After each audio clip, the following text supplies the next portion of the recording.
Hey guys, welcome to the podcast. I have a special guest today, Lea Llovio. She is a conscious healer. Let me tell you a little bit about her. She's a thought leader and globally sought after keynote speaker and advisor to global change makers, visionary doctors, and leaders in the wellness, personal development, and entertainment space. She integrates scientific medicine with spiritual medicine, which I think is pretty cool. And she guides her clients by optimizing their mental, emotional, and spiritual states with practical results-driven approaches she calls conscious wellness. The dance between scientific medicine and spiritual medicine so that they may live on the blessed way and do the blessed work. She's known as the Doc Whisperer and the Guru's Guru. She's also someone who can identify what's blocking your healing and progress, and she supports high-profile visionaries facing unseen pressure and public visibility, or guiding physicians to remember why they entered the medical field in the first place. Lea helps people return to the core of who they are by removing self-imposed and external interferences while accelerating healing. Lea's work focuses on restoring purpose, accelerating healing, and calibrating how leaders think, lead, and execute under pressure. Welcome today, Lea. Oh, thank you so much, Brad. It's so great to be here with you today, coast to coast. That's right, Yeah, absolutely. Thanks for really. having, thanks for coming on the show. And the first question I'd like to ask is, tell us a little bit about how you got into this work. Thank you for asking that. Well, I began this work really as a child. And I was just a very in tune with energy type of child. And I know that there are many children like this that are somewhat misunderstood. They're the ones that really feel things. They really care about everyone. They want to help everyone. And I was always in tune with just the energy of people and the spirit world. My family came as immigrants from Cuba and Mexico, and I came to the City of Angels, Los Angeles. So I call it the City of Angels because it's full of chaos. And wherever there's chaos, there are angels. And so in Los Angeles, we have all religions, all spiritual practices. We have all ethnicities and cultures and belief systems and political views. And so there's really a melting pot of so much going on. And all of this does create quite a lot of chaos until people learn how to play nice together. And so having to navigate this in my own world and being a very in tune person with energy was a bit heavy for me. I had to learn as I started to get older how to manage being this type of empathetic person or a person that is in tune with energy. So when I was about 16 years old, I was acting. I was hosting television shows in Los Angeles. Big surprise, right? We have Hollywood as well. And what I realized as I was working as an actress and on shows and on films is that I always was everyone's therapist. Everyone sort of came to me for spiritual advice, emotional advice, relationship advice. And I've always felt that I must go where I'm called to go. And that was my calling. It was really helping people find their own peace, their own center. And one day I had a client who I thought was just my friend, but he was my client say, I think I should be paying you for this. And this is how, it began my career as consulting for people. In the beginning, it was more from like a spiritual, an emotional perspective. That was my main focus.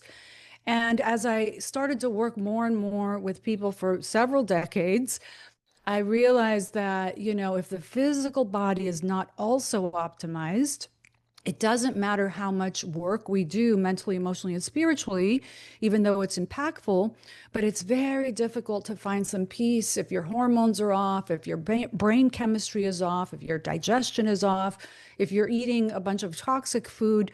It's like you're trying to get people to sit there and meditate, and it's like the body's crying. So this is where I started to work with doctors as well. And that was really through my clients that started to tell me, hey, you know what? I want you to work with my doctor so that my doctor can also incorporate some of the mental, emotional, and spiritual work, and we can optimize how the medicine works for us. So it's really been a combination of what I call conscious wellness, the dance between spiritual medicine and scientific medicine. And they have to play together. They have to dance together. In order for us to be fully happy, optimized, and feel really good about our lives, we have to have both. Some people may be able to do it with one or the other, but most people that are thriving and being able to navigate life that is sometimes full of chaos and full of very difficult situations, when you have both, it just makes it a little bit easier to navigate. Not that certain circumstances are easy in any way, but it does help us if we have a mindset, a thought process, some sort of spiritual practice, and are healthy ourselves physically to navigate these difficulties that life may present us with. Yeah, that makes a lot of sense. When I was, and I can lend in there too a little bit. When I was really sick, and on my healing journey, I think there was a large spiritual component to it, and just understanding who you are and your space in the world and what you can control versus what you can't, and examining some of your beliefs and kind of maybe some of the things that happened to you. And actually, one of the biggest ahas for me in my healing journey was something as simple as re-examining the word disease, and its origin is dis-ease, lack of ease in the body, right? And so it's really interesting that we as we get sick and as we acquire a disease, it has this emotional toll on us and this spiritual toll on us, and you can't, to your point, unwind all of it all at once, but you do need to address all of those components if you hope to move forward in a different fashion.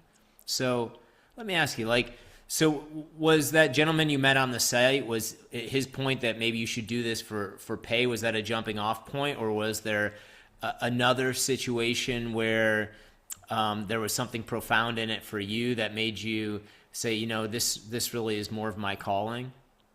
Yes, I knew this was my calling from the beginning, but as you navigate life, right, there's also a part where you're in survival mode, right? So you especially living in Los Angeles, you're like, okay, well, I also have to pay my bills, Yeah. right? So it took a while for me to really see that, okay, I can do this as my calling. Not that I haven't done other things and other work, but for me, it was just always, I knew I had this. Everyone who knows me from a young age knew this about me as well. And at some point, I decided, okay, I can serve this way. This is a way that I can serve people, that I can help people. And actually, I did it privately for a very, very long time. And only until about 2 years ago is it that I started to actually show up on social media and put this out there. I think my website, I put it up last year, so I didn't even have a website. Everything was word of mouth for many, many years. And many of the clients that I work with require a lot of privacy. So that was another reason that because of the types of clients that I had, I kept this very private, very word of mouth. And that was really just the way that I did it. But for me, it's really about serving humanity. I do find that when we come from a place of how may I serve, everything in life is so much better. And I've always come from that place. Some people say, you have to have your boundaries and you shouldn't enable people and, don't give too much. I think you should have healthy boundaries, but I do not think you should not give too much.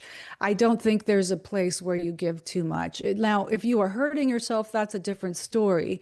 But really, when you come from a place of generosity and you know that you have something that you can do to help humanity and you offer this, you will never run empty.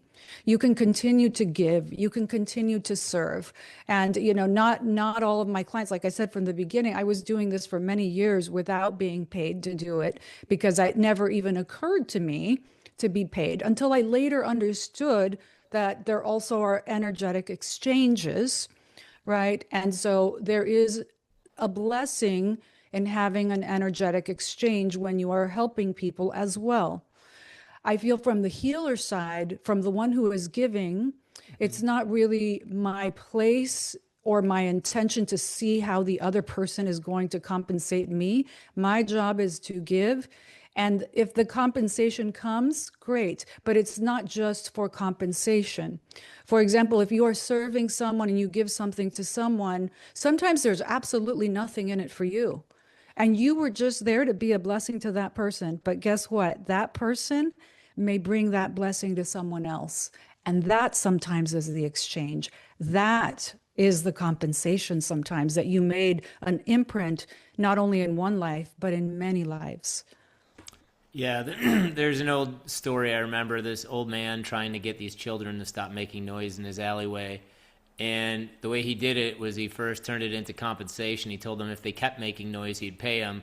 And then he offered them less and less until they stopped making the noise because they weren't getting compensation. And I always love that story because it's interesting. Once you put that carrot into the work you do, it fundamentally changes it. That you kind of you think like, hey, if we exchange dollars for services or goods, then that is the exchange. And it takes away some of the other kind of intrinsic value of whatever you are, whatever it is you're doing, and having. I always think it, as we talked about spiritual, just having something that's bigger than yourself that you give yourself to. It can be in any corner of your life, whether it's your family, whether it's your church, whether it's your community, whether it's a passion you have. But like purpose feels like it's one of the key driving factors to keeping us not just healthy, but giving us good attachment to why we're here. What's your relationship with purpose, and what do you think that relationship is with people and their health? I think purpose is extremely important. In fact, I give my clients a little morning routine to find a little bit of purpose for themselves. And the reason why we should have a purpose, if we could, is because a purpose also serves as an anchor, right? When you are navigating, again, this life, if you have no purpose or reason for what you're doing, it's very easy to be triggered. It's very easy to get upset about things. It's very easy to let the world take you down. There's plenty of stuff going on in the world that can make you jaded, that can make you pessimistic. But when you have a purpose, you anchor yourself back to that purpose. And so the morning routine part of it is, and it's very short because I don't like giving extended practices because most people, if you're anything like me or you, I know you're a parent as well, we don't have extended time in the morning to, devote to our meditations and our practices. So we do have to find the ways in which we can do these things really in an efficient manner that really can be incorporated into our daily life and allow us to live the full human experience, right? Because we are in these physical bodies and we're here to participate. So the morning practice is very simple. I ask people to take 3 breaths. Think of three things they're grateful for and 3 intentions they have for themselves. That's the little intro. But then the purpose part comes in. I ask them to think of, who do you want to be to yourself today? Who do you want to look at in the mirror every single night and say, you know what? I'm okay with who you are. I'm okay with how we're navigating this life. So I ask them to pick one word for that or one phrase for that. And the second purpose is, or intention, who do you want to be for the people close to you, for your children, for your spouse, for your family, for the community that counts on you for that emotional support, the ones that are going to come to you when life gets tough? Who do you want to be to them? And again, picking one phrase or one word. And the third one is, who do you want to be to those you serve, and at a grander scale, whether it's the people you work with or work for you or who you work for. What impact do you want to make there? What kind of person do you want to be to them? And the reason why it's important to choose this, it's not, again, that we're being enablers and we're saying, okay, I'm going to shapeshift for every single person in my life. But when you come from this place of how may I serve, and you have these intentions, the gratitude, intentions for yourself for the day, intentions for how you want to serve humanity, and then your three intentions on who you want to be in every area of your life. And this really does take less than 10 minutes. It can even take 5 minutes. You now have an anchor. You now know, okay, I'm starting this day and this is who I am. Here's what I'm grateful for. I've got these great intentions for myself that I want to do these great things in life, but I've also got these great intentions for how I want to change someone's life, help someone's life, serve humanity. Is there one thing I can do to be kind today to somebody else? Because your little bit of kindness in one day can actually save someone's life, someone that's going through a nightmare in their life. And so having that purpose anchors us back, because otherwise you go through your day, people are going to cut you off on the freeway. You're going to get answers, customer service might be really rude to you today, or you might not get whatever job it is that you were seeking. But if you have those intentions and that purpose, you can anchor yourself back and know, no, this is who I choose to be, regardless of what the outside circumstances are in my life. I choose to be kind, compassionate, giving. I'm not going to run out. I've got more than enough to serve humanity. And I mean, you say doing that for other people, but I assume you're also doing that for yourself as well, right? I mean, I imagine the emotional state of mind of each of us is really important to our own wellness.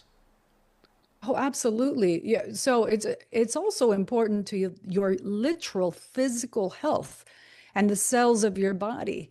When you anchor yourself in the morning, and the reason why I give this process is because, being in the health and wellness industry and in biohacking and longevity, health span, all of these things, we have so many resources now. And now we've got so much science that tells you, yes, you should be grounding every morning. You should get the sunlight in your eyes every morning. Well, guess what? That's awesome, but not everyone has the opportunity to do that. Maybe they're going to work at 4 in the morning before the sun comes out and they're in an office. So Or they what live in can we Seattle. do? Right, exactly. They could live in Seattle, right on. So, well, believe it or not, even here in California, some days it's gloomy. So, how it works for ourselves is that if we can get ourselves anchored and have those intentions for ourselves and how we want to serve humanity, our bodies only understand stress. They only understand the chemistry that's happening, how do I have more dopamine now? Do I have more stress now? Do I have more cortisol now? Am I running on adrenaline? That's what your body understands. It doesn't exactly know how it happened, but that's what it feels. But when we come from this place of generosity, this raises dopamine, oxytocin. This makes you feel at ease and at peace and relaxed. And when your body and the cells in your body feel relaxed, I obviously love dancing, so I always refer it back to dance. I say the cells in your body start to do a little dance. And when they do the little dance, they're saying, oh my gosh, look at my human. My human is waking up today being grateful. Wow, he's grateful for a bunch of stuff. Things must be good. Has intentions for his or her life, has intentions to do good things for other people. We must be very well. So now the cells in the body can relax and do their work to continue to optimize you, to give you the energy. And if there's healing that is needed, they can do their healing work versus being in a restricted, stressful mode of like, oh, my human woke up just thinking about, worrying about this, worrying about that, thinking about how they're going to get this or that. When we come from the place of love and generosity, especially generosity, even if you can't feel the love at that moment, but just telling yourself, I'm going to do something today to serve humanity, to give back, your body is in a better state. It's relaxed, it's out of stress mode, and it's in happy mode. And this is how we can heal. That's amazing. And you do a lot of work with in the medical community as well. You help them. Talk to us a little bit about some of that work. Yes, it's been quite a blessing. I consider doctors extraordinary human beings, not just doctors, but anyone really who is doing anything at all to help humanity heal. My work with the doctors, many of them are very scientific. And when they first start working with me, they, are a little bit averse. They're like, maybe their patient referred me to them and they're like, I just want to look at the science here. I don't know about all this spiritual mumbo jumbo.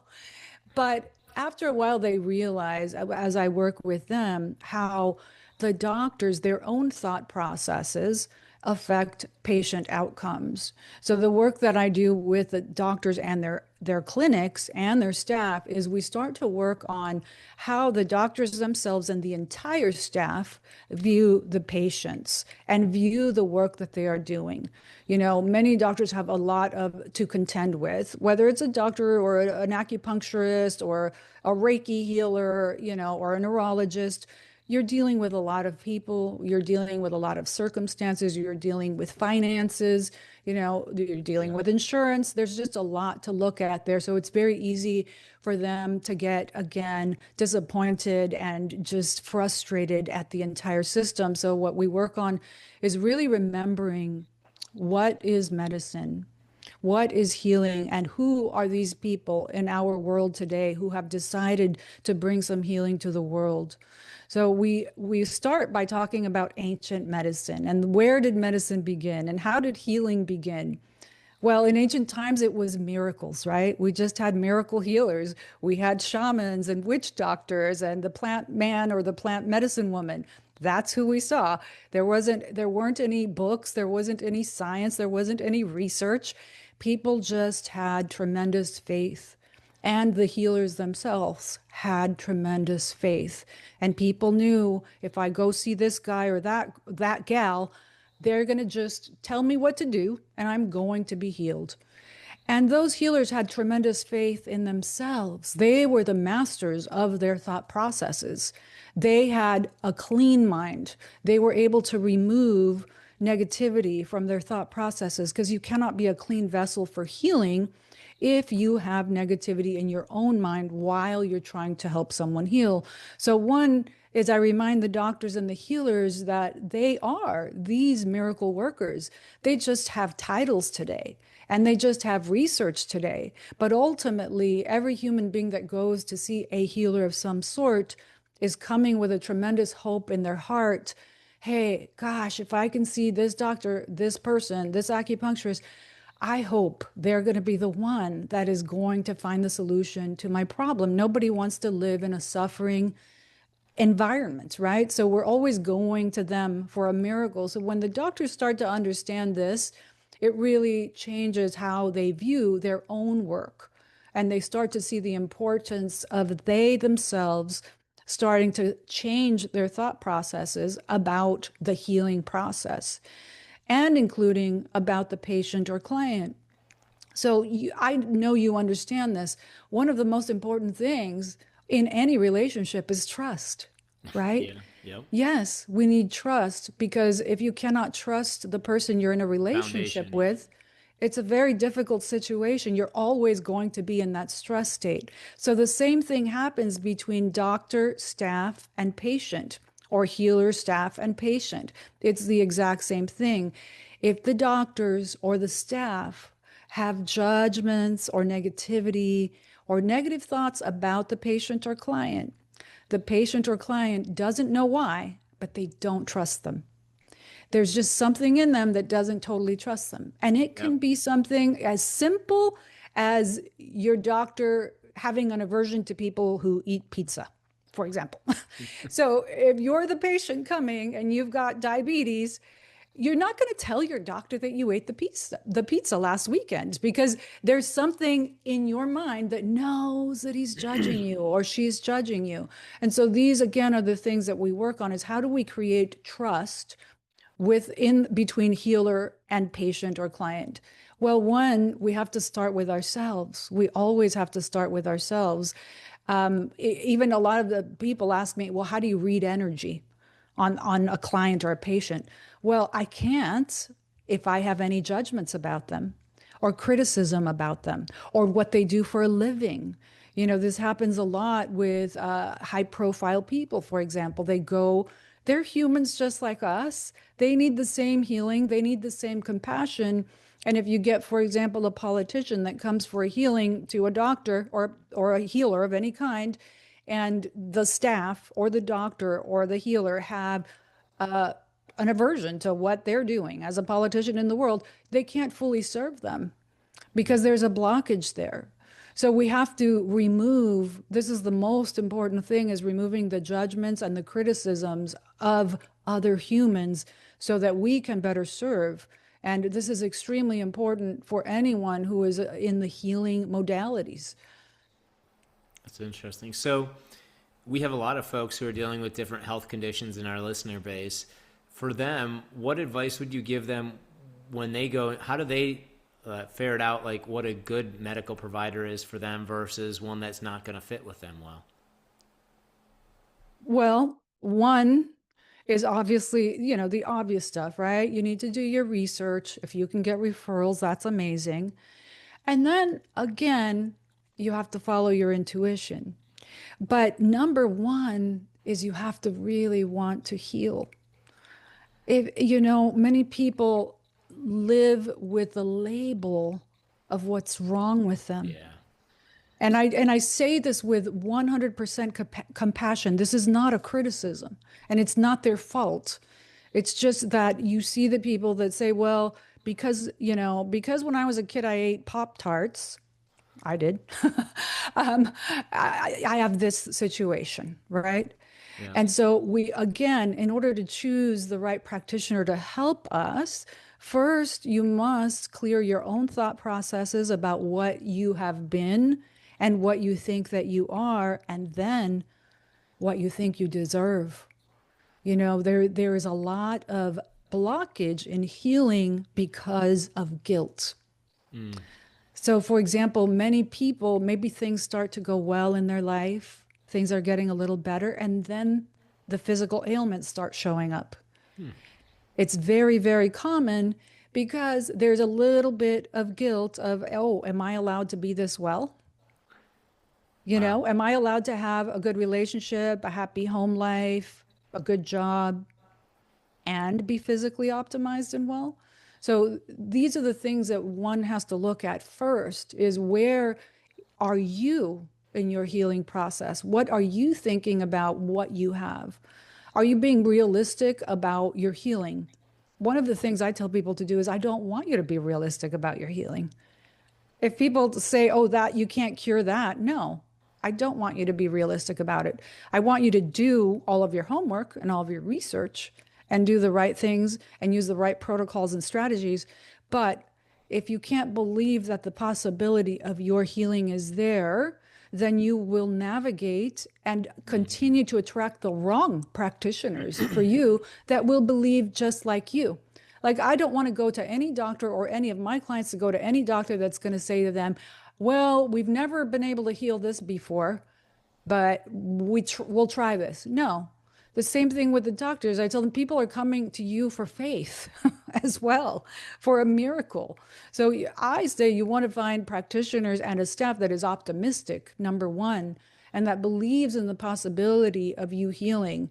And I can tell you, and you know this very well because you do a lot of research as well, we can prevent a lot today, more than we ever have. And we can cure a lot today, more than we ever have. Maybe not everything yet, but we can make a lot of ailments much better today. Yeah. And so at least knowing that this is a compass to guide the patient to find the right practitioner. But first, the patient or the one needing the healing must believe that this is possible for them. They must do their own internal work to know that they deserve to have a healthy, happy body, and then go from there with the research. But you bring what you are to every interaction. That's amazing. So you'd mentioned blockages. If someone's out there and they're wondering, am I emotionally blocking my own healing? How do they go about identifying that blockage? By watching the thought processes, right? So the best thing one can do in their lives is learn how you think. Be your own best stalker, like, a wild lion stalking its prey. But your thoughts are your own prey that can either nourish you or destroy you. And so one is really starting to watch the thought processes. And there are certain thought processes that definitely interfere with healing, and there are others that enhance healing. And we can talk about some of the ones that interfere with healing. Any aversion, if you feel an aversion towards a certain type of person, this is an interference. If you feel a judgment towards yourself or something that you're doing, this is an interference. Criticism, self-criticism, criticism of others. These are all interferences. Fear, people feel fear, but if you allow the fear to continue and continue and you allow it to stop you, now it actually becomes an energetic interference into your healing. So comparison is an awful one, and jealousy. These are all interferences, and there's an energetic spiritual side to that, and then there's a very practical side to it that I think most people will get. Everything is time and energy. That's it. When you get more than 24 hours in your day, let me know. And I will give you my entire savings account. Okay. But most of us have the 24 hours so far, right? So Yep. everything is time and energy. You get 24 hours all day long, every day. And so what do you do with those 24 hours? Every time that you spend 5 minutes, 10 minutes, hours, years reminiscing about the negativity or the judgment, you're stealing all of that time and energy from the possibility of thinking about the ways in which you can heal, of thinking about the ways in which you can become a better human being for your life and for humanity. So this is the very practical side. The other thing is all of the thoughts create emotional reactions in the body. They create chemical reactions that create emotions in the body. Everything we do is based on a thought that we had. There's nothing that anyone has done on any day of their life that did not start with a thought. If you went to the gym, you thought, I'm going to the gym. If you were kind to someone, you thought, I'm going to be kind to this person. And if you thought I'm going to eat, 3 gallons of ice cream, you went and did that, right? So it all started with a thought. And what happens is that it starts with a thought. We have the chemical reaction, we feel the emotion, and then we take the action based on that emotion that incites us to take the action. And once we take that action, now we're putting energy into the world. Whether the action is going to work out, okay, now you're creating energy in your body, you're creating wonderful circulation, you're helping your heart, you're helping your muscles. This is all energy. The cells are composed of energy. Or you're going to eat something toxic. Well, now you're putting that toxic energy into the cells of your body. And so in order to work with the thought processes and remove the interference, we have to start with what are the thoughts that I'm having all day long? And then we have to be extremely kind. We must practice radical self-acceptance. And I don't go into radical self-love in the beginning when I work with people. We start with radical self-acceptance because some people have had tremendous trauma in their life and they don't even know what it's like to feel love or be loved. But everyone can work on radical self-acceptance. And what that looks like is once you've identified the thoughts that are really not useful to your life, that are just creating more negative emotions and more negative actions, which create more negative energy and frequencies in your body and in your life.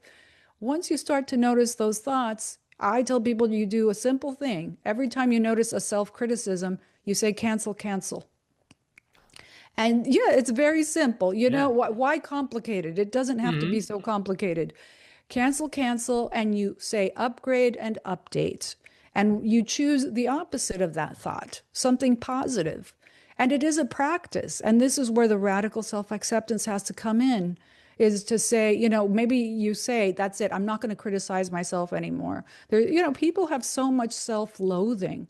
And this is part of why the immune system goes down. This is why people don't take the actions for their health because they didn't do the right thing the day before. So then they feel bad about themselves and they just start to think, oh, it's not even worth it. Why even try?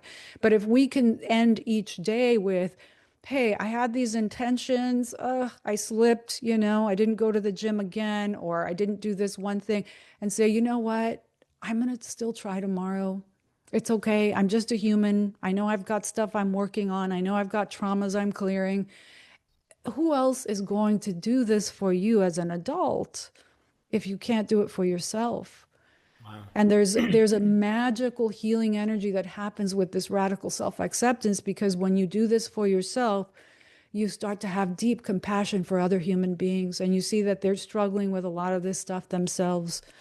And having that compassion and that generosity with yourself helps you share that with the rest of the world. And oh my gosh, if we keep doing this together, all of us, we're going to create tremendous love and healing in the world and continue to make it better and better.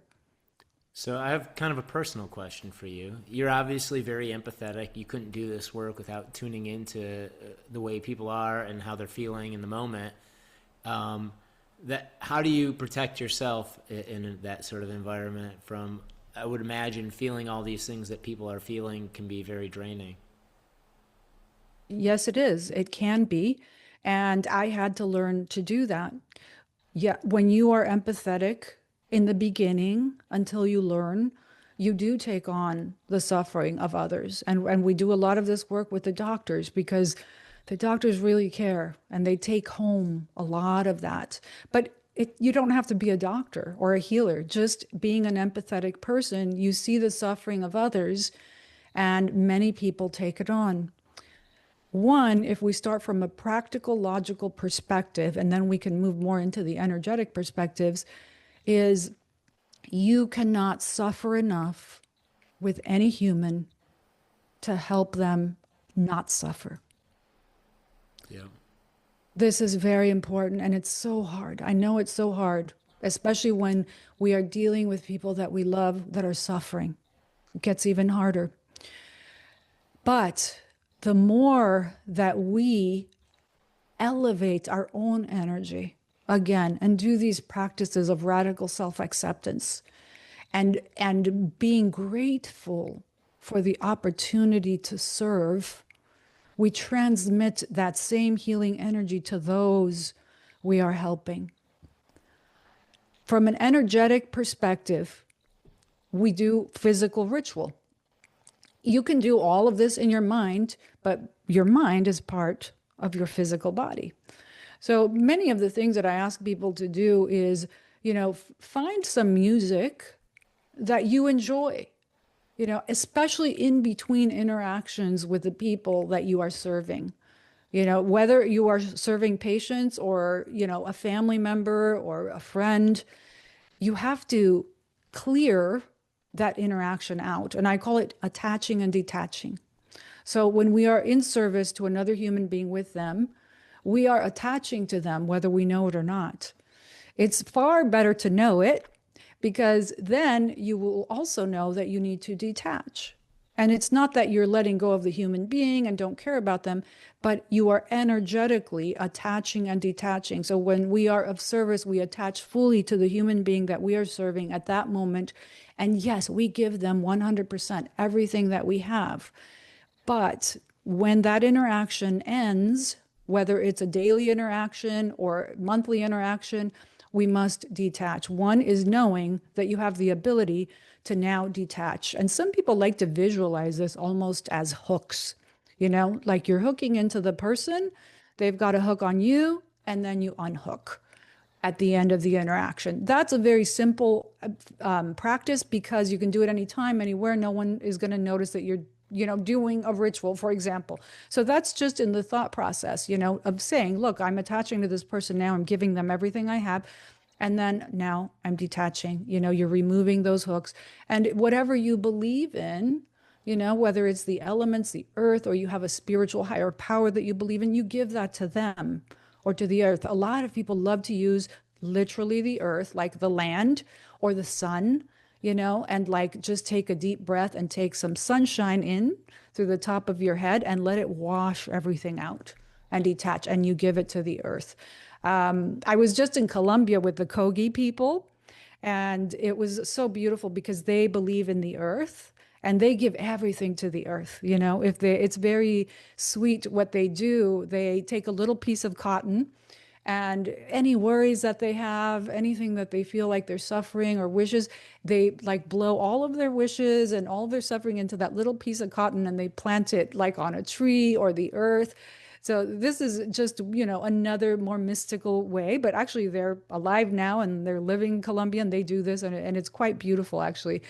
Then there's music, right? Just playing some quick music. You don't have to do a full song dance, but any music that feeds your soul. And ideally, the best way, even though they all work, is to move the body, to really move the body.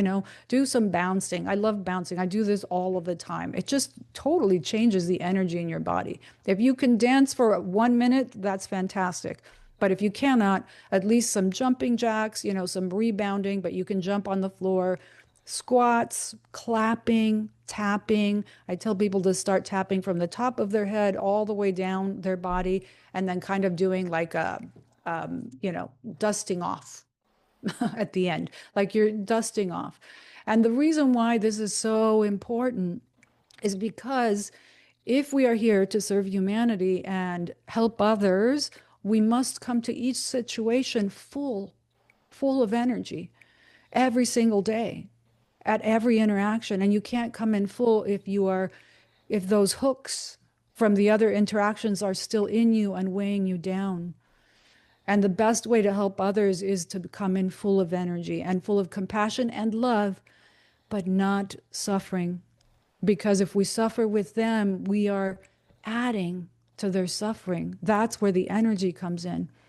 If I'm suffering with someone who's suffering, I don't give them hope.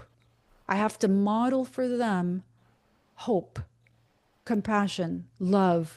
And in any moment that I have to transmit to the other human being some of that love and kindness and even some joy, no matter what the situation is. Our job is to bring the lightness to every human being. Amazing. I imagine it's a challenge. I'm just imagining someone you're approaching. On the one hand, to your point, you can't bring that negativity and be down there with them wallowing, because now you're both in the basement, so to speak.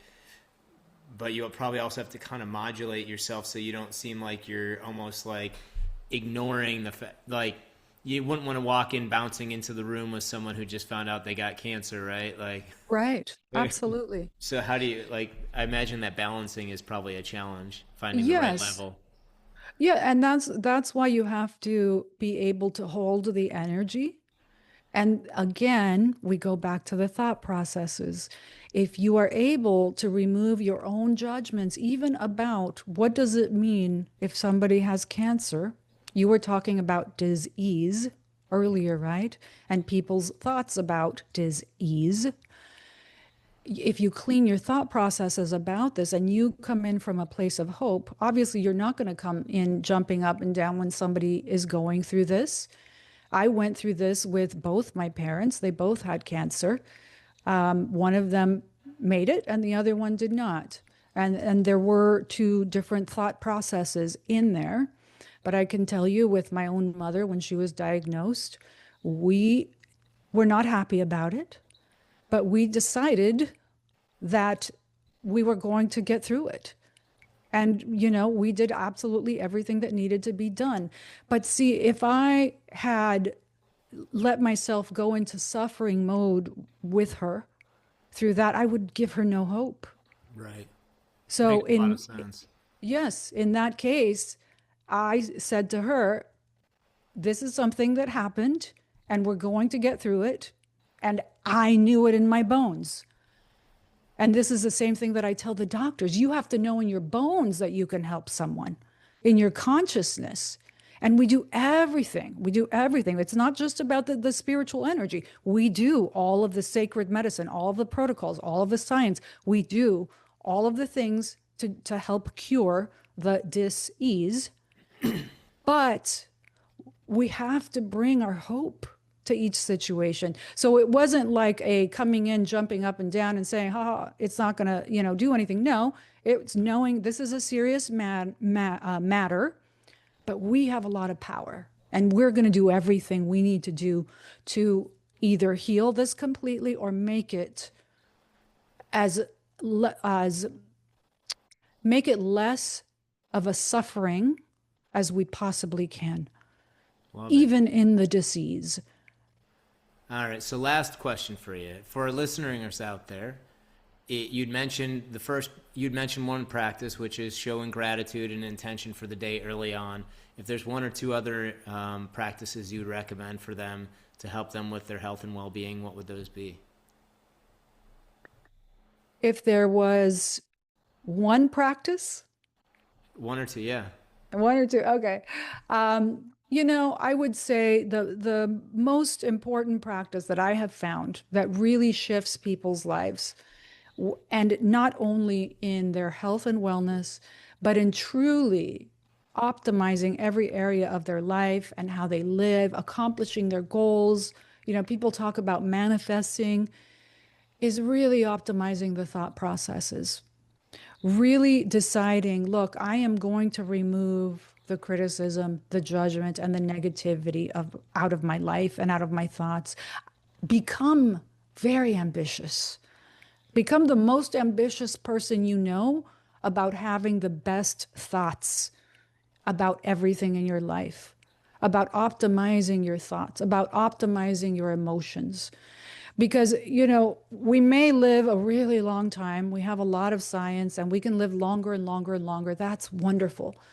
But especially because of that, we want our thoughts to be optimal, because there's no joy in living in a totally physically optimized body if you're constantly thinking about negative things, if you feel upset, if you're angry, if you're resentful. So my biggest advice to all human beings is really optimize your thoughts and come to every situation in your life from a place of generosity. You are a lifesaver. You are a miracle worker. Every human being has the ability to save a life just by optimizing our own thoughts and by coming to each situation with giving people grace, being the first one to forgive, and going above and beyond whenever you can to serve someone else, to do something good for someone else that maybe there's nothing in it for you. Because when you do that, you are generating tremendous healing energy in the cells of your body. You become fuller and fuller. And I can tell you that the ancient healers that I've known in my life, the shamans and the witch doctors, which I've studied with many of them, and the saints, they always come from this place of extreme generosity. They give everything and they don't get sick. They don't. In fact, I asked one of them, Mama Sarita was her name. She is the mother of Don Miguel Ruiz, who wrote the Four Agreements, one of my first teachers that I studied with when I was 16 years old. And I said to her, Mama Sarita, how is it that you see all of these people? She was a real healer, energy healer. And you're never sick. And she said, how can I be sick? I'm here to serve and heal them. So when we come from this place of loving generosity, we can be very, very well. It's amazing. Well, Lea, thank you so much for your time and your wisdom today. Really appreciate having you on the show. Oh, thank you so much, Brad. And thank you for the work that you're doing, because again, putting this information out there for the world is your generosity and is your sacred medicine by bringing us here to talk about these things. So thank you for sharing your sacred medicine with the world as well. Thank you so much. That's wonderful.